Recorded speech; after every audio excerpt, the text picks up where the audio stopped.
There were two people standing in a small room with yellow floral wallpaper.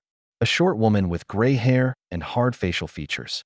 She had an eagle nose and thin lips. The rough, heavy necklace on her chest bounced every time she opened her mouth and uttered sharp, whispered words. Vova, do you realize that we can't live like this anymore? Raising her head, the woman asked. She's in our way. The man looked at his mother with a tinge of defiance and guilt. His soft facial features had become quite pitiful. His hands were wringing helplessly, and his eyes were looking anywhere but at his mother. She's my wife, Mom. Don't you understand? The woman splashed her hands and snorted. Oh, don't give me that here, wife. Wouldn't go left if you cared for her. And I'm not going to clean up after her. She's a vegetable, and you heard what the doctor said. She won't last more than a year. What's the point of doing anything at all? I think she'll be fine at her grandmother's house. Remember her homeland and her childhood. Vladimir shook his head uncertainly. Besides, she'll give us a decent inheritance after her death. It can improve our situation. So, Vladimir looked thoughtfully at his mother and sighed. The next day, all the bags and suitcases with Vladimir's wife Nadezhda's belongings were ready. Nina Ignatyevna, the girl's mother-in-law, put them out into the corridor, grinning at the sight of her confused daughter-in-law. Nadezhda was a petite, cute girl with blonde hair who sat in a stroller. At the age of 27, she was struck unexpectedly by a stroke and became disabled. Hope lost not only the ability to move, but also to speak. She sat almost constantly on a wheelchair and was silent. Nina Ignatyevna took care of her daughter-in-law while Vladimir was at work in an insurance firm. At times it seemed to Nadezhda that her husband stayed at work on purpose to avoid coming to see his helpless wife, who could not even go to the toilet on her own. It is worth saying that Nina Ignatyevna never particularly liked her daughter-in-law. Nadezhda did not like her with her ambitions and desire to achieve a lot. She believed that the girl should support her husband and not run all day on the affairs of the firm in which she works. Nadezhda was an assistant to the general director of a large firm. In time, the girl wanted to get a promotion and a permanent position. Ideally, she wanted to have her own business, but she had neither money nor decent occupation yet. The stroke destroyed in Nina Ignatyevna any sympathy for her daughter-in-law. If before she simply annoyed the girl with her nagging, then after the incident she constantly yelled at her, did not tolerate the mute requests of Nadezhda, and often forgot about medication or lunch. There was only one thing that pleased her. Nadezhda could not speak and did not prevent the woman from rereading the plays she had once acted in at the theater. While Vladimir hauled the heavy suitcases into the car, Nadezhda sat against the door and stared in mute horror at what was happening. Her eyes were red. She was almost crying. Don't worry, Nina Ignatyevna grinned. Your doctor said you have a weak heart, you won't last long. And the air in the village is good. Maybe you'll even live this year. The cottage in the country. Haven't you ever wanted to go back there? A great many thoughts swarmed in Nadezhda's mind, but she could express none of them. Her hands were lying on her knees, and if she could, she would have squeezed the fabric of her sports pants with force, and then she would have shouted loudly at her mother-in-law. Having said everything he thought about this old, gray-haired woman, Vavochka, dear, what took you so long? The panting man climbed the stairs and began to breathe heavily. It was obvious that he was having a hard time making his way. He looked at his mother with his hand out in front of him. The elevator broke down there. I had to carry all this from the 20th floor. Nina Ignatyevna splashed her hands and shook her head, looking reproachfully at her sister-in-law. And I told you we needed to hire movers. Mom, you know very well we don't have the money for that. Once I used to play in theaters every day, gathering whole halls, and Mashenka would come after lectures to watch me. The woman said dreamily. Could I have thought then that I would have to clean diapers? Nina Ignatyevna looked at her daughter-in-law again and fell silent. A neighbor walked down the landing. Ninochka, good afternoon. The neighbor nodded. Going somewhere? Nina Ignatyevna smiled broadly. Verochka, hello? Yes, we're taking Nadenka to a boarding house for rehabilitation. The doctor said it should help. It must be very expensive. Vera Semyonovna shook her head. Oh, yes, very expensive, but we'll have to tighten our belts, sighed Nina Ignatyevna. I can't leave my daughter-in-law without treatment. She's done so much for us. Vera Semyonovna said something else and went to her apartment. The smile and pitying expression went off Nina Ignatyevna's face.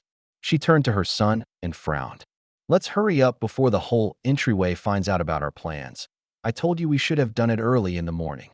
Vladimir took the suitcase in his hands and snorted. It's dog cold this morning. It's fall in the yard. Do you want me to freeze all my limbs off? The man asked and, without waiting for an answer, left the apartment, leaving the indignant mother behind. Vladimir was the only and favorite child in the family. Nina Ignatievna and Mikhail Yefimovich had given birth to him at a late age, and they loved him dearly. A professor at a law university and a star of the drama theater put their own affairs on the back burner and took care of their son. The result of such hyperparenting was a frail Vladimir, who at almost 40 years old lived with his mother and worked at a low-paying job where he was bullied by his boss and disliked by his colleagues. Almost 40 minutes later, Vladimir finished carrying all of his belongings and Nadezhda herself. He put the girl in the back seat, folding her stroller. Tears were streaming from the girl's eyes. She was breathing heavily. Her eyes looked at her husband with incomprehension and a touch of hope. "Natya, calm down, please," the man whispered quietly, adjusting his belt. "A neighbor will look after you there. We'll pay her. Out of your money, of course," Nina Ignatievna cut in. Vladimir shrugged and nodded. "Our finances aren't exactly tight right now, as you realize, so yes, from yours. You'll be better off there." Hope looked at her husband with unblinking eyes, trying to see in his pale face even a crumb of pity for her or unwillingness to do what he was doing. There was none of that, however. Only the constant looking around for people who might see the crying girl and the man carrying her to the car. The car drove away from Vladimir and Nadezhda's house at 12 o'clock sharp. Nina Ignatievna waved goodbye and went home to reread her playbook, to imagine going on stage and being greeted by the applause of admiring art connoisseurs. Vladimir sighed, speeding up. He tried not to look in the rearview mirror, where he could see the puffy eyes of the girl sitting levelly behind him. "Natya, but you realize I have no other choice." The man could have sworn the girl raised an eyebrow derisively, but when he wiped his glasses, all he saw was his wife's stony face. "My mom is trying to make things better for us. She's right. I can't look after you all the time. I have a job. She's not old anymore. So you'll be better off there. You'll have your own nurse. You'll go back to your grandmother's house, which you often remembered with warmth, so." Vladimir fell silent again, turning away from his wife's gaze.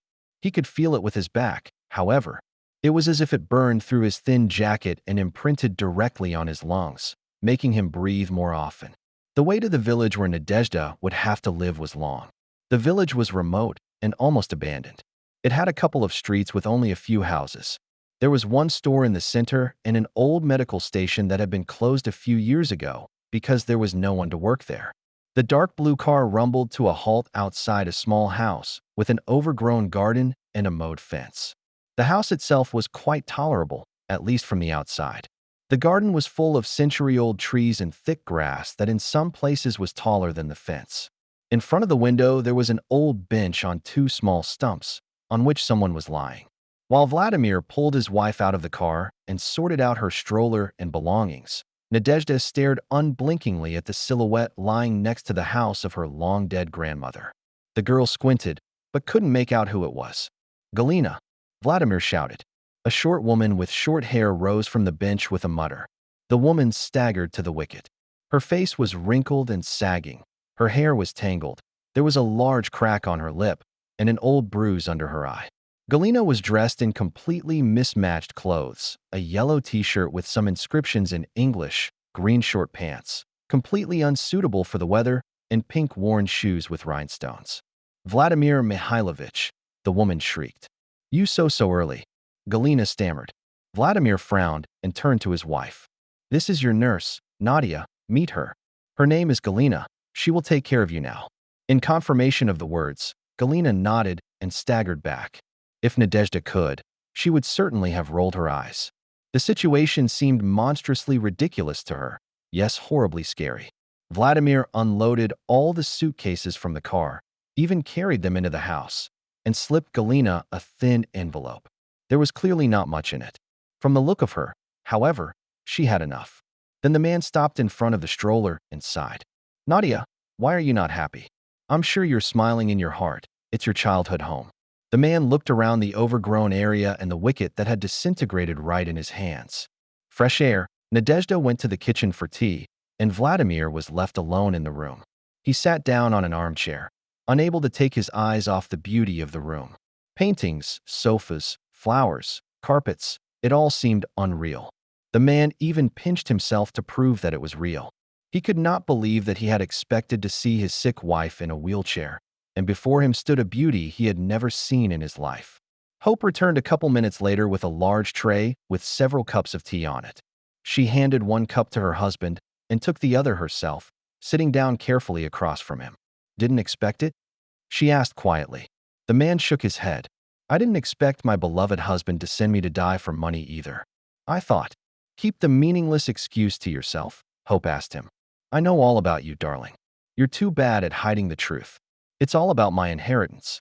When my grandmothers will came to me from Germany, I was overjoyed when I imagined what kind of life you and I would have now. But then I saw something that made me change my mind." "What?" Vladimir asked, stuttering. He held the hot cup of tea with his hands, as if not noticing the pain, and looked straight into his wife's face, hoping to see something there that would help him understand what was happening. "Remember my friend?"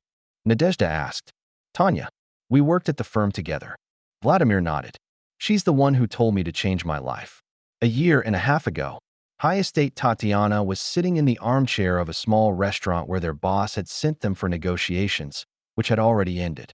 Dinner is paid for. Why not splurge?" Nadezhda grinned, sitting down comfortably opposite Tatiana. Tatiana was a colleague of Nadezhda's. She worked at the firm together with Nadezhda, was a few years older than her, and was the head of the department. She always wore strict suits and had very definite opinions on many things, especially finances. Nadezhda opened a small woman's purse, took out an envelope, and handed it to her friend. "Look at it. Do you think it's real?" Tatiana opened the envelope interestedly and read the letter. It was a letter from Germany. "Who is Anna Reuter?" "My grandmother," Nadezhda answered. "On my father's side. She married a German when my father was about 6 or 7 years old, and they went to live there. Then my dad came back to Russia and met my mom. The last time I saw my grandmother was at my father's funeral. She suggested that I go away with her." "And why didn't you agree? Was I supposed to leave Volodya?" Nadezhda asked in surprise. "He has a mom here, a job, and I never dreamed of going abroad." Tatiana looked at her colleague with incomprehension. "You're incorrigible, Nadia. Trading a good life in Germany for a man." Nadezhda rolled her eyes. She knew perfectly well her friend's position on her husband and preferred not to listen to her. Tatiana had always been very harsh in her statements, at the expense of which she had a good career and few friends. They were all scattered by her directness. "Your Volodya would be ready to sell his own mother for money. Do you even know how much your grandmother bequeathed you?" "There was a letter enclosed," replied Nadezhda. "She wrote that I was the last relative left to her, and that she was giving part of the inheritance to her husband's children and part to me. Judging from the letter, there's quite a respectable sum there, as well as a small share in an estate in Germany. Do you have to go there to get it?" Tatiana asked. "There are instructions there as to what must be done. You can accept the inheritance in Russia as well. The notary will come here himself." The waiter came over and brought the food. The girls ordered a salad and a glass of wine each. "I can imagine how pleased Volodya will be. He always dreamed of money, of his business, and—" "You've been dreaming, too," Tatiana pointed out with a wave of her fork. "And unlike him, you have the opportunity to lead it. Don't say that about Volodya. He's a good man. He's just unlucky." Tatiana laughed loudly. "Yes, and most of all, he's unlucky with his mother. Not a mother-in-law, a bitch. I still don't understand why you live with her when you could move." Nadezhda shrugged her shoulders. "Nina Ignatievna can't live alone. She's not used to it, and it's not that hard for me to put up with her." Tatiana hummed unhappily and sipped her wine. "I don't recommend talking about the inheritance. They'll either send you to the grave for that money, or they'll start grooming you and take every penny of it." Nadezhda slapped her palm on the table and looked threateningly at her friend. "Volodya and I love each other. It's not going to happen. There's no need to stir things up. You have too bad an opinion of my family." Really, the conversation ended with nothing. That same evening, Nadezhda came home and told the household about the inheritance, showing the envelope. The girl had never seen them so happy before. That evening, Nina Ignatievna opened a bottle of expensive wine, and Vladimir, despite the constant economy, ordered food home to celebrate. It seemed to Nadezhda that her life was beginning to get better. A few weeks later, Nadezhda was walking down the street, smiling at everything around her. Life at home had gotten better. Nina Ignatievna stopped nagging her. Vladimir started coming home from work earlier and spending more time with his wife. Nadezhda was sure that her life had gotten better, and now it would always be like that. The girl decided to stop near a men's clothing store. She wanted to make her husband a present and buy a new tie. He was tired of all his past ones. Nadezhda stared at the window and didn't notice anything around her. Then she turned her head and saw Vladimir. She wanted to call out to him, but then she noticed a girl walking towards him. The man hugged her and kissed her. Nadezhda stumbled backward and leaned on the window to keep her balance. She couldn't believe what she had seen. Nadezhda did not make a scandal. She just went home and went to bed early, thinking before going to sleep about what had happened. The next morning, the girl took the day off work and went to the local detective agency. At a small table sat a short, thin man with glasses. He was reading a newspaper and drinking coffee. Nadezhda sat down across from him and explained the situation. "What exactly do you need?" "Everything," Nadezhda pronounced. "How did they meet? How long have they been dating? Their words, actions, meeting places? I want to know everything." The man whistled, but said nothing. He seemed surprised by the girl's eagerness. However, he preferred to keep silent, so as not to lose his client. For a whole week, Nadezhda was in a suspended state. She hesitated to tell Tatiana the truth, not wanting to hear her say that she was right. But she had to admit, Tatiana was right. It was as if she had always seen through Vladimir, not wanting their relationship. She refused to be a witness at the wedding, which offended Nadezhda. Soon they reconciled, but the residue on the girl's soul remained until now. Only now she began to understand her friend, who only wanted to get through to her. A week later, Nadezhda sat alone in a small coffee shop and drank already cold coffee. She thought about what was happening. She couldn't get everything in her head into one picture. The girl had always done her best for her husband, done everything he or his mother asked. She even stepped on the throat of her pride, lowering her ambitions. The girl was torn from her thoughts by a phone call. The detective asked to come. Nadezhda threw the bill on the table, took her bag, and rushed to the agency, which was not far away. She flew inside and sat down opposite a man who, as last time, was reading a newspaper and drinking coffee. He looked up at her and adjusted his glasses. "You know, you're lucky your husband's mistress turned out to be so talkative." "Really?" Nadezhda asked, not wanting to hear an answer to her question. But the man nodded nonetheless. "I had to follow her around for almost a week, interviewing her friends, but I found out everything. Her name is Shibanova Lilia Sergeevna. She is 22 years old. She's a graduate of the Pedagogical University. They met your husband a few months ago, I think, on the street. Thanks for the information.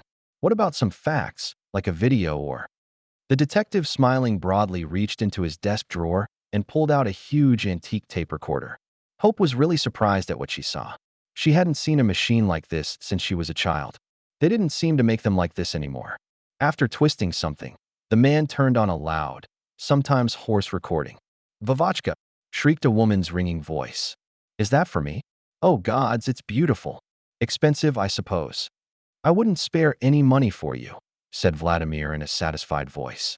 "I'll open my own business, and I'll be able to please you every day with all sorts of trinkets." "And when, Vavochka?" The girl interrogated. "You told me that you don't have money for your business yet." There were no sounds, but Nadezhda was ready to swear. Vladimir smiled broadly. "My wife has one. She recently inherited from her grandmother. We'll open a business with her money and make a living. But you're going to leave her, aren't you?" As if through pouty lips, Lilia said. "As soon as she's no longer of any use to me." "Yes," Vladimir said loudly. The recording went on and on. The man and the girl were saying something. However, Nadezhda was no longer listening to them. She drifted off into her thoughts, sitting with a perfectly straight back and looking straight ahead. She recalled her introduction to her husband and how happy she had been when he had proposed to her. Nadezhda was 11 years younger than Vladimir. They met when she was graduating from an economics university. He invited her to cozy cafes, took her around the park under the stars, bought tickets to the theater and concerts. Nina Ignatievna seemed very sweet and kind at the time. Nadezhda, who had recently lost her mother, fell in love with the intelligent family and was ready to marry the poor and shy Vladimir. Tatiana was against it But Nadezhda did not listen. Valentina was silent. Her words were interrupted by a bell and a man who burst into the store. He was dressed in dirty clothes. His face was very serious. He pushed Nadezhda away from the counter and said loudly, "Valentina, give me 2 bottles of mineral water, and you should have left an order here, a box of medicine and pest repellent.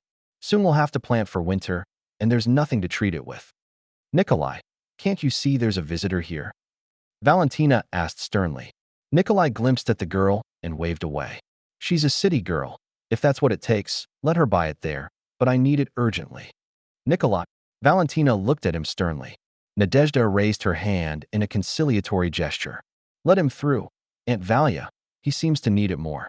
Valentina, with a displeased look, went off to fetch the box. Couldn't it wait just a few minutes? The man was tall, black-haired. His hands were workmanlike and his gaze stern. Hope hadn't seen men like this since she was a child. Despite his working and slightly unkempt appearance, Nikolai was quite a handsome and young man. He was clearly in his 30s, but definitely not over 40. He looked at the girl, squinting. "Are you that principled?" The man asked gruffly. "I'm in no hurry to get anywhere, of course. But even in the city they keep the queue.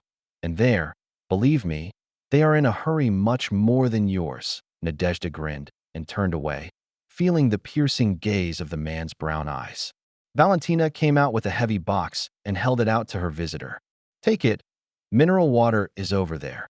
She nodded to the far corner, where there was indeed mineral water in plastic packages. "You'll give it back later, right?" Nikolai nodded, picked up 2 bottles of mineral water, and left the store without saying goodbye. "Who's that?" Nadezhda asked Valentina. The woman waved her hand and went to the shelf of cereal. "A local farmer. He inherited a small house of cattle from his father about 8 years ago. He decided to take over the farm. Built it all himself. Made it. Hired workers. He's doing the best he can. He wants to plant fields, but so far he has only planted large vegetable gardens and sells food to our store and in neighboring villages. He's not a bad man, but he's a bit rough. Nobody knows why." Nadezhda picked up several bags of groceries and carried them home. They were heavy, and she could hardly walk, but the small refrigerator at home did not look so poor now.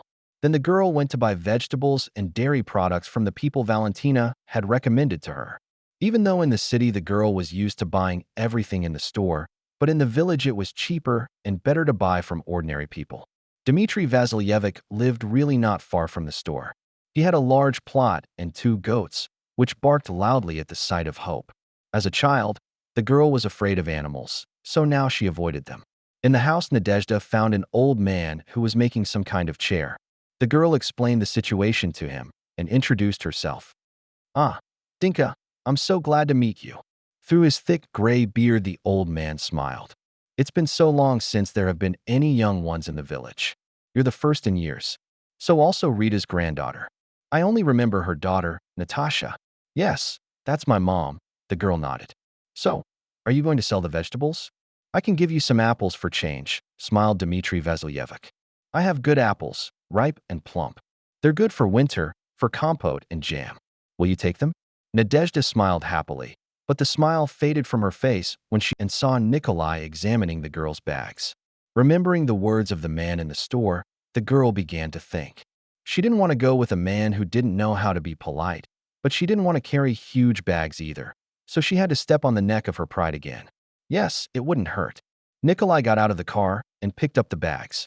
"So much for shopping. Are you going to winter here?" "No. To boil compote and fry potatoes." The girl grinned and picked up a smaller bag, helping to load it into the back of the truck. Nikolai turned around and took the bag from the girl's hands. Nadezhda felt his warm touch and froze for a second. Then she let go of the rough fabric and took a few steps back. Nikolai put the bag down and closed the back. "Will you show me the way, where to take you?" "Of course, I'll show you," Nadezhda said, sitting down on the passenger seat. "So you're coming to us from the city?" Nikolai asked when he started the car. "Yes," Nadezhda said thoughtfully. "And what attracted you here?" "I grew up here," Nadezhda shrugged. "And then there were problems at home, and I needed a place to be alone. I remembered about this house. I've always loved this village. It's quiet and peaceful, nothing to think about." "Yes, it does." Nikolai drove fast. Either he was in a hurry, or it was his personal way of driving. He was in a hurry not only when he was driving. In the store or on the street, he didn't hesitate either, so Nadezhda thought it was his characteristic feature. The bags were unloaded and even carried into the house. Nikolai walked through the grass, which reached his waist. It had already begun to dry, so it rustled loudly underfoot. There was no one to tell. Grandmother did it herself almost until she died. She could do literally everything from cutting and sewing to mowing and caulking. And here I am, a city slicker. We and women in the village, almost no one knows how to mow, even with an electric trimmer. Equality hasn't gotten here, Nikolai grinned, swinging the wicket. You're from the city, aren't you? Yes. The man replied and glanced at his watch. What a time it is. I should be going now. What's your name? Hope. The girl introduced herself. That's a beautiful name.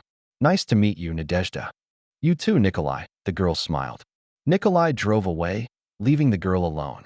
Nadezhda looked at the car for a long time, trying to understand where her new acquaintance would lead.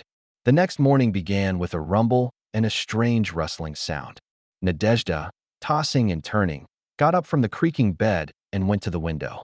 Outside, in the middle of a thicket of grass, stood Nikolai with an old scythe. The grass laid in even rows under Nikolai's movements. You could tell he was sweating, despite the cool morning weather. Nadezhda opened the window and called out to the man. Nikolai looked back, having stopped mowing. He breathed deeply, looking at the open window and the girl looking at him.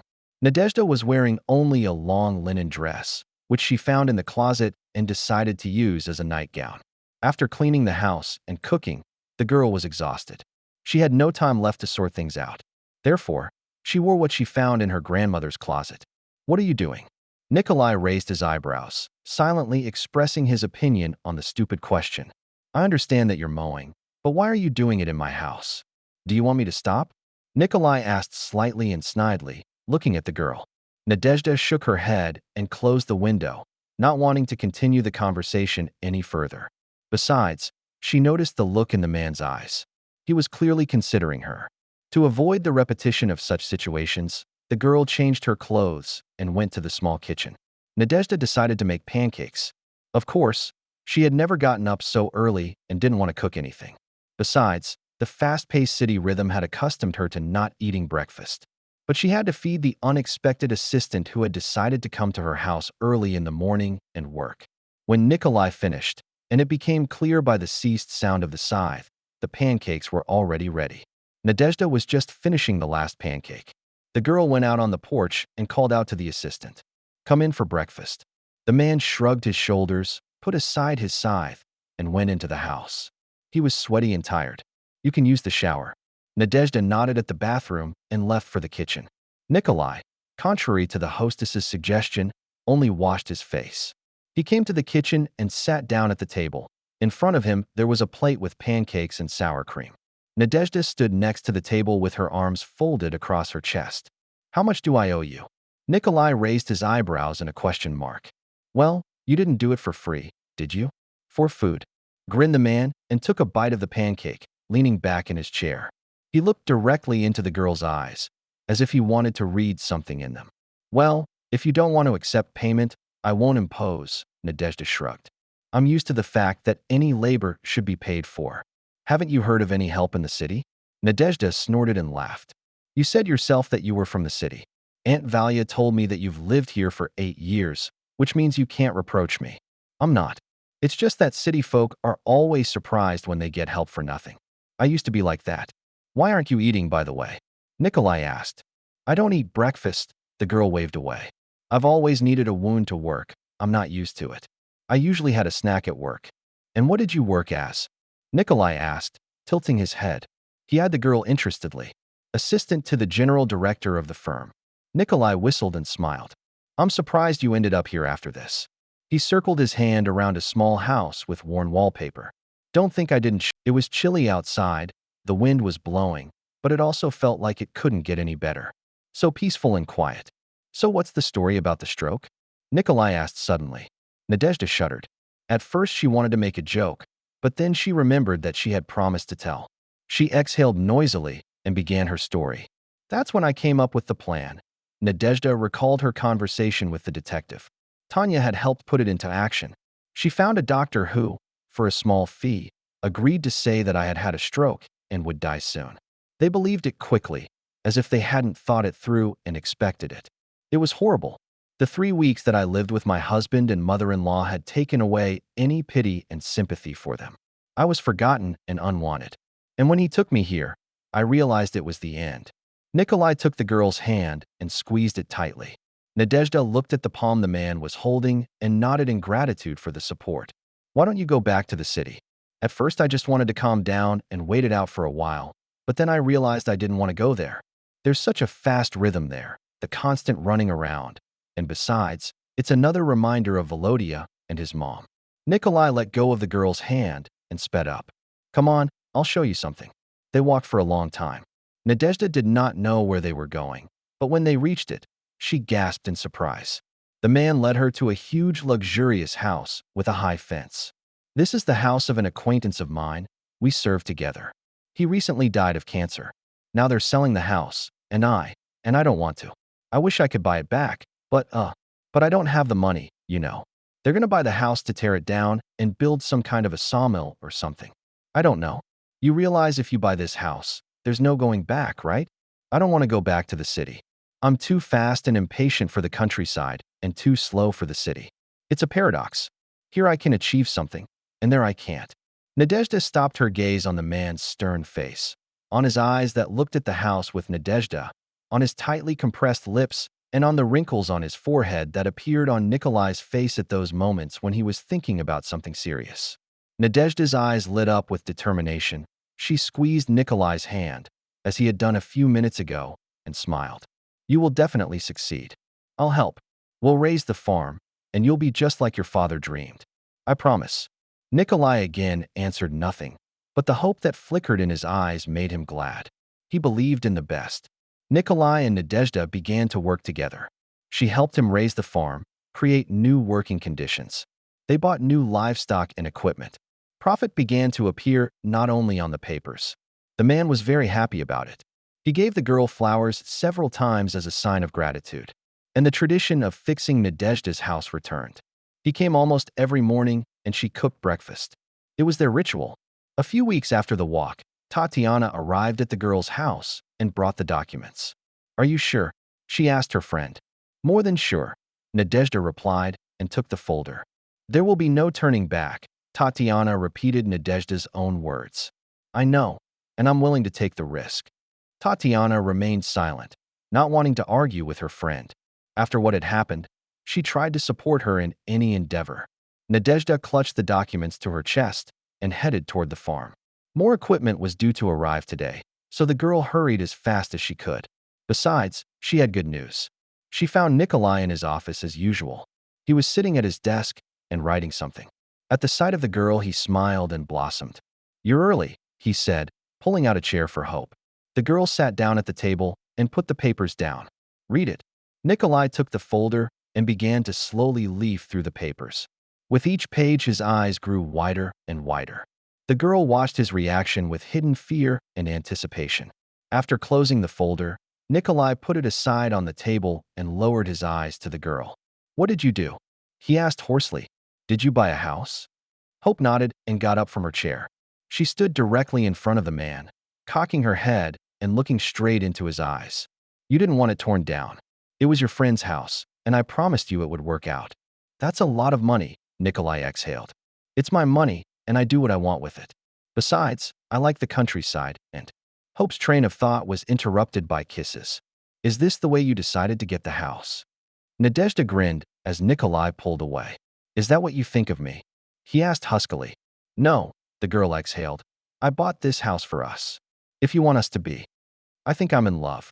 The man kissed the girl again. Me too. He replied and hugged Nadezhda gently. The real one. Vladimir sat across from his wife and could not believe her story. His hands rested on his knees, and his eyes stared straight ahead. He wasn't trying to see anything. He just couldn't turn his head in surprise. Are you telling me you made all this up to test me? Hope looked at him sadly and sipped her tea. There was a knock on the door. Tatiana walked in, wearing a tight blue dress. She looked directly at Vladimir and grinned. So, did you tell him everything? I wish I could have seen his face. I was a little late. So you knew everything? Vladimir roared. Tatiana grinned. That was my doctor, the one I paid for the diagnosis. Did you really think Nadia did it all by herself? She loved you too much to do it. But you broke her heart. Decided you could treat her like garbage. Vladimir pursed his lips. You don't know anything. Nadia, I love you, Nadia. Nadezhda raised her eyebrows and grinned. Doesn't Lilia suit you anymore? Or couldn't wait for you to open your business and flood her with gifts? Vladimir opened his mouth to object to something, but at the last moment he stopped talking, realizing that excuses were pointless. But how dare you play such a trick on us with Mom? Vladimir asked. She was so upset when she found out you were sick. Tatiana and Nadezhda looked at each other and laughed. Nina Ignatievna ran ahead of everyone and shouted for joy that her sister-in-law was sick and would soon give up her skates. She's been waiting for my inheritance more than you. Vladimir looked around the house, then smiled broadly. You bought and earned all this while you were married to me. Tatiana frowned, realizing what her friend's husband was getting at. She wanted to contradict him, but he opened his mouth again. And since you acquired this during your marriage to me, half of the property is mine, right? Tatiana was a lawyer. She knew the law and how these situations ended. Nadezhda got up from her chair and looked angrily at her husband, wanting to tell him everything she thought about him. But at that moment the door opened, and the man from the car that had cut Vladimir off walked in. Hi, Cole. Tatiana nodded and whispered something in the man's ear. The man turned to Vladimir with a very serious and furious face. It seemed almost impossible to stop him. He was closing in on the man. Vladimir swallowed with fear and began to retreat, looking for a way out. If you, idiot, decide to threaten Nadia, I'll give you such a sweet life. Nikolai said rudely and grabbed Vladimir by the scruff of the neck, throwing him out of the room. Tatiana, Nadezhda, and Nikolai heard the front door slam. Vladimir was walking away from the house with a quick step. Why did you let him in? Nikolai asked Nadezhda, coming closer to her and hugging her from behind. She held on, not wanting to show any weakness. But everyone in the room knew how hard it was for her to endure her husband's betrayal. The girl stood with her head bowed low, holding back the impulse to cry. I should have told him everything, the girl uttered. I should have seen the look on his face when he realized that my inheritance was no good to him. Did it make you feel better? Tatiana asked. Nadezhda nodded and wrapped herself more tightly in Nikolai's strong and secure embrace. I'll file for divorce tomorrow. It would be wrong, but the girl bought a house and rented fields, the income from which is considered jointly acquired property. The notice from the court came to the post office. Nikolai brought it with the rest of the documents and gloomily handed it to the girl. When Nadezhda opened the envelope and read the summons, she turned black in a second and sat down tiredly on the sofa. She was all dirty and dusty, having just come from the fields, but she didn't care. She didn't think Vladimir would actually sue to divide the property. However, she didn't think he would leave her to die either. He was proving to be a very unpredictable man. We need a good lawyer, Nikolai said, picking up the notice. Tanya, Nadezhda said. She heads the firm's legal department. She has a license to do business. I think she can help us. Besides, we don't need to tell her our story. Nikolai took a seat next to the girl. Look, I looked in the bathroom after you yesterday and… Nadezhda looked at the man apprehensively, not knowing what to say, and found a test there. Are you pregnant? Hope nodded. I didn't know how to tell you. I thought you'd mind and… A soft kiss interrupted the girl. She hugged the man and smiled broadly. So you don't mind? The joyful smile, the man's mischievous eyes gave the answer better than any words could. He hugged the girl tightly and pulled her against him. If that rascal suddenly decides to sue you for half of your property, I don't care. You and I won't be left with nothing. We'll have our home, the fields, the baby, and ourselves. We will have each other. Nadezhda closed her eyes and took a deep breath, but when she opened them, Nikolai saw the look that had once frightened the detective. It was a determined and unwavering look. He went to court to take from me what belongs to me by blood, but he'll come out of it with nothing. I'll take not only what's mine, but everything